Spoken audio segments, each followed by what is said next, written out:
Gordon steamed across the island. He felt very pleased with himself. He was sure the other engines would forget his clunk click and treat him properly now. He saw Emily coming. He listened for her toot toot, but Emily didn't toot at all.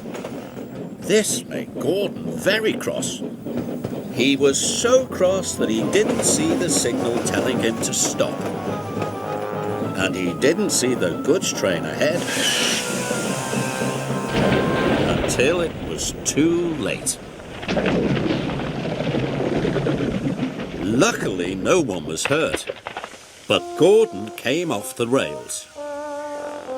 He was covered in gooey red jam.